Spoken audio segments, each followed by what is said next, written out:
बिस्मिल्लाहिर्रहमानिर्रहीम। आज हमने पढ़ना है साइंस किसे कहते हैं।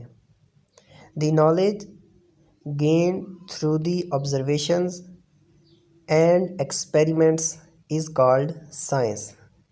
एक ऐसा नॉलेज जो हमें ऑब्जर्वेशंस और एक्सपेरिमेंट्स करने के बाद हासिल होता है, ऐसे नॉलेज को हम क्या कहते हैं? साइंस कहते हैं। साइंस एक्चुअली एक लातीनी वर्ड साइंटिया से निकला हुआ है, जिसका मतलब क्या होता है? नॉलेज। अब हमने पढ़ना है कि नेचुरल फ़िलासफ़ी किसे कहते हैं। What is the natural philosophy.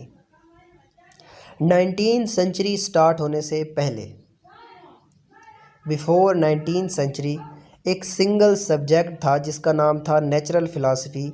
Natural philosophy के अंदर सारी की सारी चीज़ें डिस्कस की जाती थी कि आप किसी भी चीज़ के ऊपर एक्सपेरिमेंट और ऑब्जर्वेशन करते हैं तो जो आपको नॉलेज मिलेगा वो किसके अंदर आएगा? वो सारा का सारा नेचुरल फ़िलासफ़ी के अंदर लिखा जाएगा। लेकिन बाद में क्या हुआ? बाद में जब 19th सेंचुरी स्टार्ट हुई, इन दी बिगनिंग ऑफ 19th सेंचुरी, उन्होंने क्या किया? इस नेचुरल फ़िलासफ़ी की दो ब्रांचेस बना दी। उन्होंने जब 19th सेंचुरी स्टार्ट हुई, और इन दोनों के नाम उन्होंने क्या रखा? एक का नाम उन्होंने रखा फ़िज़िकल साइंस, और दूसरी ब्रांच का नाम उन्होंने रखा बायोलॉजिकल साइंस। अब जो फ़िज़िकल साइंस और बायोलॉजिकल साइंस में जो फ़िज़िकल साइंस थी वो किसके बारे में थी? वो नॉन लिविंग थिंग्स के बारे में थी। ऐसी चीज़ें जिनके अंदर जान नहीं पाई जाती वो किस में डिस्कस की जाती थी? फ़िज़िकल साइंस के अंदर। और बायोलॉजिकल साइंस क्या है? लिविंग थिंग्स के बारे में। लिविंग थिंग्स वो होती हैं जिनके अंदर जान पाई जाती है, उनके ऊपर एक्सपेरिमेंट का नॉलेज किसके अंदर डिस्कस किया जाता था? बायोलॉजिकल साइंस में। नेक्स्ट हमने देखना है branches of physical science. Physical science की एक्चुअली 5 ब्रांचेस हैं, जिनके अंदर हमारा रिलेटेड सब्जेक्ट फ़िज़िक्स भी इंक्लूड है। तो सबसे पहले हम फ़िज़िकल साइंस की तमाम ब्रांचेस को लिख लेते हैं। पहली है फ़िज़िक्स, और फ़िज़िकल साइंस की दूसरी ब्रांच केमिस्ट्री, तीसरी ब्रांच एस्ट्रोनॉमी, और फ़िज़िकल साइंस की चौथी ब्रांच जियोलॉजी है, और फ़िज़िकल साइंस की जो लास्ट ब्रांच है वो हमारे पास मेट्रोलॉजी है।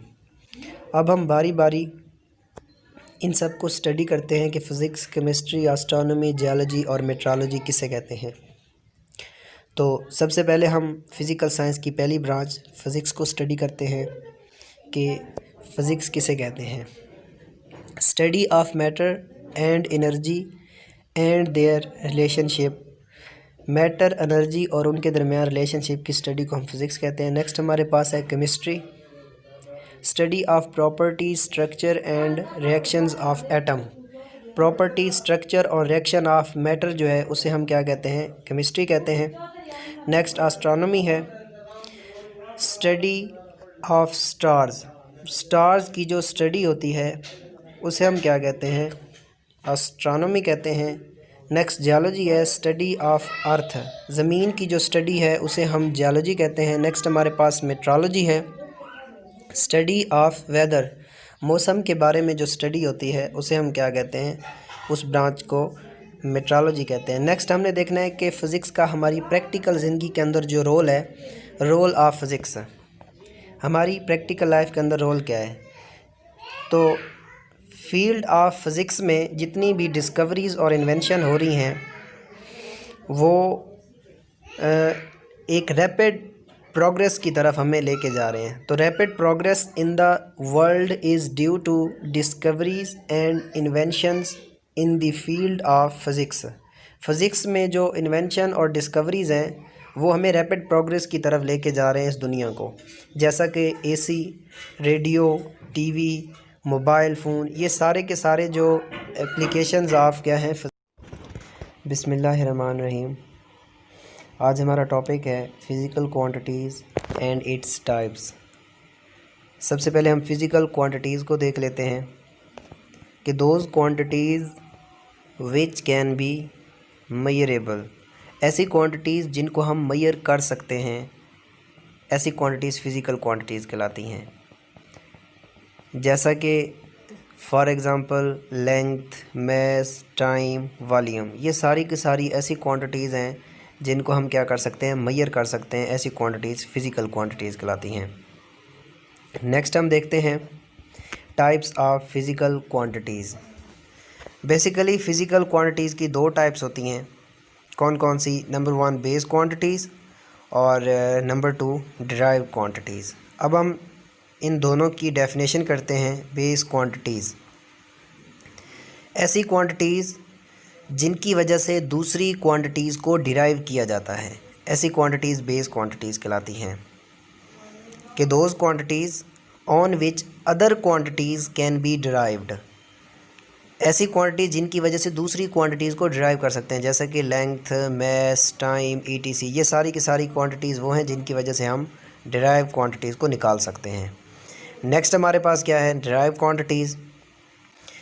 डिराइव क्वांटिटीज़ ऐसी क्वांटिटीज़ जो बेस क्वांटिटीज़ से डिराइव की जाती हैं, ऐसी क्वांटिटीज़ को हम क्या कहते हैं? डिराइव क्वांटिटीज़ कहते हैं। अगर हम इसकी डेफिनेशन लिखना चाहें तो क्या लिखेंगे कि those quantities which can be derived from base quantities, ऐसी क्वांटिटीज़ जो बेस क्वांटिटीज़ से डिराइव की जाती हैं, ऐसी क्वांटिटीज़ को हम क्या कहते हैं? डिराइव क्वांटिटीज़ कहते हैं। For example volume, power, work, ये सारी की सारी वो क्वांटिटीज़ हैं जो बेस क्वांटिटी से निकाली जाती हैं। नेक्स्ट हम देखते हैं base units and drive units. इससे पहले कि हम बेस यूनिट्स और ड्राइव यूनिट्स पढ़ें, हम ये देखते हैं कि किसी भी फिज़िकल क्वांटिटी के अंदर जो उसकी करैक्टरिस्टिक्स होती हैं वो क्या होती हैं। तो करैक्टरिस्टिक ऑफ फिज़िकल क्वांटिटी, किसी भी फिज़िकल क्वांटिटी के अंदर दो चीज़ें इंपॉर्टेंट होती हैं। एक उसका मैग्नीट्यूड, नंबर 2 उसका यूनिट। तो इसी यूनिट के लिए कि हमें यूनिट की ज़रूरत क्यों पड़ती है, नीड ऑफ यूनिट। अगर एक बंदा किसी दुकान के ऊपर जाके कहता है कि मुझे 5 kg शुगर दे दें, लेट्स सपोज़ अगर कोई बंदा दुकान के ऊपर जाके कहता है मुझे 5 kg शुगर दे दें, तो वो उसे 5 kg शुगर दे देगा। लेकिन अगर वो जस्ट 5 कहेगा तो इसका मतलब है कि बात शक में आ गई है कि 5 दाने देने हैं, 5 मन देना है या 5 kg है। साथ में उसे जब kg लगा देगा तो उसका मतलब है कि वो वाज़े एक क्वांटिटी को शो कर रहा है।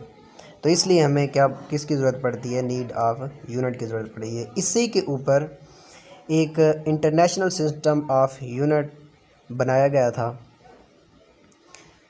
तो हम उसको अब देखते हैं कि इंटरनेशनल सिस्टम ऑफ यूनिट क्या है। International system of units, international system of unit इसलिए बनाया गया था कि तमाम दुनिया के अंदर एक मेजरमेंट का एक ही निज़ाम होना चाहिए। तो इसके लिए एक पेरिस के अंदर कॉन्फ्रेंस करवाई गई जिसको कहा जाता है 11th general conference in Paris. तो इसका मकसद ये था कि वर्ल्ड वाइड जो मेजरमेंट है वो इंटरनेशनल टाइप होनी चाहिए, world wide system of measurement. तो इसके लिए उन्होंने क्या किया, एक इंटरनेशनल सिस्टम ऑफ यूनिट बनाया। तो इसके लिए हम अब हम पढ़ते हैं base units and drive units. Base units कौन से होते हैं? ऐसे यूनिट्स जो बेस क्वांटिटीज़ को डिस्क्राइब करते हैं, ऐसे यूनिट्स क्या कहलाते हैं? Base units. Units which describe base quantities are called base units. मसलन हमारे पास मीटर हो गया, केजी हो गया, सेकंड हो गया। अब मीटर जो है वो लेंथ को शो कर रहा है, केजी जो है वो मैस को शो कर रहा है, सेकंड जो है वो टाइम को शो कर रहा है। तो ऐसे यूनिट्स जो बेस क्वांटिटीज़ को डिस्क्राइब करते हैं। नेक्स्ट हमारे पास है ड्राइव यूनिट्स। ऐसे यूनिट्स जो डिराइव क्वांटिटीज़ को डिस्क्राइब करते हैं, ऐसे यूनिट्स क्या कहलाते हैं? ड्राइव यूनिट्स कहलाते हैं। Those units which describe derived quantities known as derived units. जैसा कि मिसाल के तौर पर हम वाट ले सकते हैं और जूल। वाट जो है वो पावर का यूनिट है, जूल जो है वो वर्क का यूनिट है। तो वर्क और पावर जो है दोनों क्या हैं? हमारे पास एक ड्राइव क्वांटिटी है।